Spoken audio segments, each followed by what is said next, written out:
It happens occasionally in football. It happens to the best teams sometimes. But we just need to make sure it's a one-off. This is our lowest ebb, and we need to start turning the corner and pointing in the right direction. So that was what Gary Sweet said after Lincoln away, where Luton Town turned in one of, I'd say, probably one of the more pitiful performances of the season, possibly the most pitiful performance of the season. Since we lost that game, we had a sweaty 1-0 win at home to Doncaster Rovers, courtesy of, surprise, surprise, a header from a free kick. Then we had that trip to Blackpool, where we came back. We didn't deserve anything from that game, but we came back into it, and Blackpool are on a real downward trajectory. Like, you know, we think we have it bad. They have it quite a bit worse than we do right now. And then there's today against Stevenage. And I'll talk about the game. I'll talk about the game properly. And it'll be interlaced with little bits of rants, itty bitty bits of rants. And I said it after the Blackpool game. It doesn't matter if we sack Matt Bloomfield. It doesn't matter, because essentially you just get another sycophantic yes man, essentially with one eye on Power Court. Who's the face that's going to be leading us out at Power Court? They must be between the ages of 30 and 40. They must have very little footballing experience in management.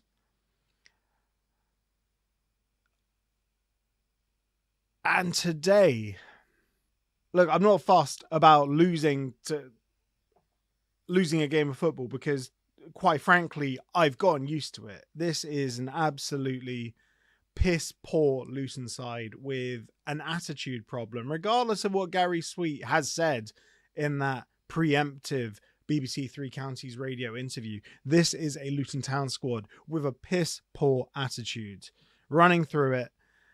And that was encapsulated in the performance today. So we line up Keeley in goal, left back Bramall, who I will say, I like Bramall. He's probably one of the only people at the club that can actually send in a cross. Should have done better with his chance in the first half after some good work from Jake Richards and Lassie Nordas. So Bramall, left back. Then we had Mengi back in. Thought it was a good game from Mengi up until Stevenage scored their first goal. Mengi, Anderson, who's just like a scarecrow. He's like a big Danish scarecrow. He's absolutely useless. The fact that we signed him in the Premier League, and we signed him from a League One team after he'd been player of the season, League One team of the year, and now we're in League One where he's meant to be a standout player. He is absolutely pish. He is terrible. He is worse than terrible. He is shit. Then we have Makosso playing a right back, obviously so out of position, and you got to have a bearing for your position when you're playing right back. Saville and Fanny playing in the holding role, and then Richards ahead of them. We started with Kajua on the right, Bramall on the left. I've got my team news completely wrong. If only there was a nice, easy way for me to look at it. No, we played Naismith. Naismith left back, Bramall playing left wing. I thought Bramall, you can see he's not a left winger, but he's playing there by virtue of the fact you want to make a point and drop alley. There's no one else. We've signed a load of wingers and forwards, and we're still trotting out the same old shit every single week. Yeah. Okay, so Keeley, it was Naismith at left back. Sorry. Then Mengi, Anderson. Well, you all know the team sheet. I'm just traumatized right now. I'm just absolutely traumatized by what I've seen. So, first half, I would say we had the better two chances.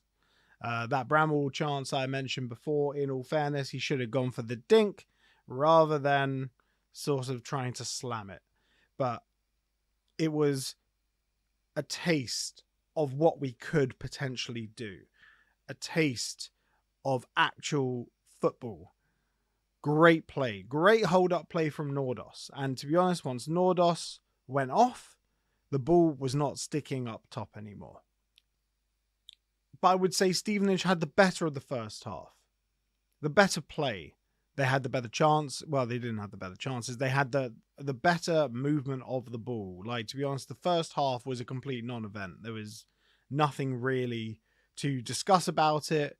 They probably did have the best chance when Keeley absolutely flapped at it. Honestly, he's been making some serious errors the past couple of games. And I haven't wanted to get on Keeley's back too often, but I knew when you bring in a sweeper keeper, you're going to get the odd one of those, where you completely fly past the ball. But fortunately, the Stevenage player that had the go on goal, he didn't have enough on it. It was very comfortable for Mengi to clear. Right. Second half, this is where, when you're applying pressure, you have to be able to put your chances to bed. And we were on top for a good 15 minutes playing some decent enough football. But the problem is the final third. It's creating lots of chances. And now Matt can point to most touches in the opposition penalty box. It means nothing. It means nothing because, like, a lot of those touches, they're just fanning around the edge of the box. Like, if you actually interrogate that data, you can see those are worthless, absolutely dog shit statistics that mean nothing. Absolutely nothing. We had a very good chance with Nordos. In all fairness, he could have done better with it. But considering he took the chance, like, don't be hard on him. He took the chance at the near post. He hit it pretty much straight away. He connected. And that is something that we have not seen enough of. Essentially, whenever a cross has been whipped in that corridor of uncertainty, no one's been near it. He actually made contact. He forced a save. But from memory, I'm pretty sure, other than Bramall's free kick pretty much in the 88th minute, that was the only save that their keeper had to make. You've got to create more. Honestly, and this is where it descends into the rant. I don't understand what we're doing on the training ground. And it's all very well Gary Sweet saying, we work on this on the training ground. We work on that on the training ground. Everyone's all happy, smiley, shiny, happy people on the training ground. They need to do more on the training ground. I don't understand. Like, look, and I've spoken to enough former pro footballers, and they've told me the reality of what it's like training as a football player. It's like a day at school. But they need to stop with the smiles, with the, all the happy vibes. They need to actually put in some serious work because they need to figure out alternative patterns of play rather than just going down the wings over and over and over again. I know we've signed all these wingers, although we played Bramall at left wing. We've signed all these wingers, yet we've run out of options. It's either Kajua or Morris on the right. It's either Ali or Bramall on the left. We have players in the middle. Like Fanny has shown he can create stuff in the middle. Jake Richards, in one passage of play, showed he can create something in the middle. Why don't we use the middle at all? We just don't do any of that. We looked at our best today when we were slipping in Nordas and Bramall through the middle of the park. And I've said this so many times over the 3 years I've been doing this. I am not a UEFA accredited coach. But if I were to take charge of an opposition team, I could coach them to defend against Luton Town because it is so obvious how they're going to play. Every single game week, it's the same old shite. Different manager, same old shite. Right, Stevenage's first goal. We lose the ball in the middle of the park. They just go up the other end and score. It was pretty much carbon copy of the Blackpool goal from midweek. Same old mistakes. Do we bother reviewing any footage from previous games? It's mad. Maz Anderson has 2 bites to try and clear it. Nope. Ball drops to an unmarked man on the edge of the area. Makosso comes across, tries to get in front of the ball. Ball gets bent around him, far corner. Okay. I guess these things happen, but to Luton Town, it just seems to happen every single week. And I'm not saying there is a divine right for Luton Town to be winning game in, game out in League One, but where does the tipping point come?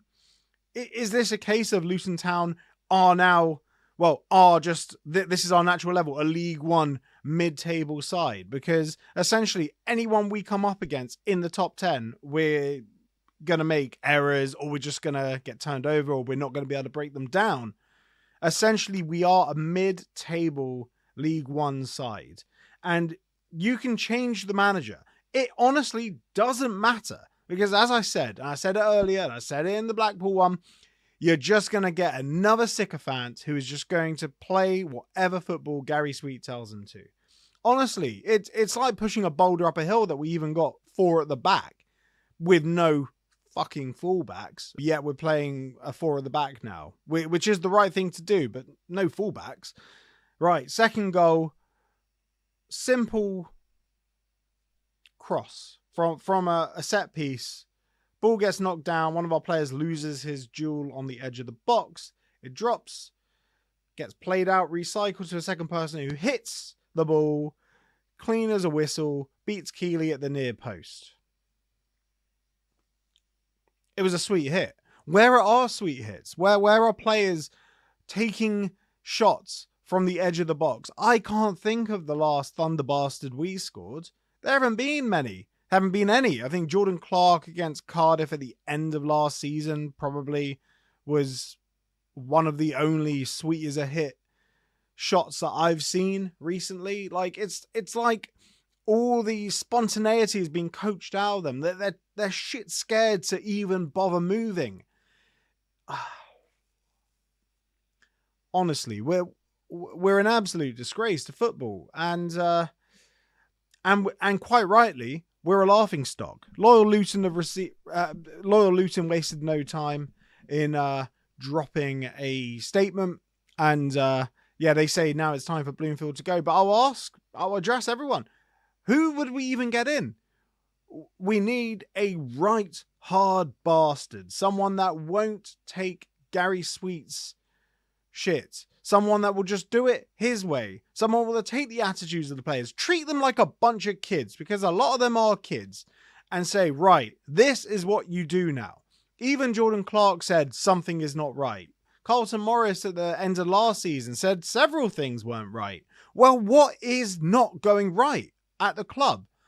And the thing is, there is no audit process here. That we're literally taking Gary Sweet's word from a BBC Three Counties interview that he instigated, because he knew if Luton failed to beat Doncaster, it was going to be hell to pay for him in the director's box, because everyone knows where he sits.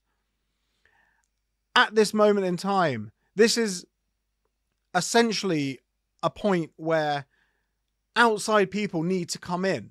They need to invite people in who can disseminate information that the players aren't just sitting around, eating ice lollies, sitting on an exercise bike, doing absolutely nothing with their time. Because we need to see some hard proof that they're actually doing anything at training. Because from the look of what's going on the pitch, it just looks like a bunch of strangers that don't know how to play. Like, they're other than the passages of play where they just play out from the wing, it looks like we haven't got a plan B, we haven't got a plan C.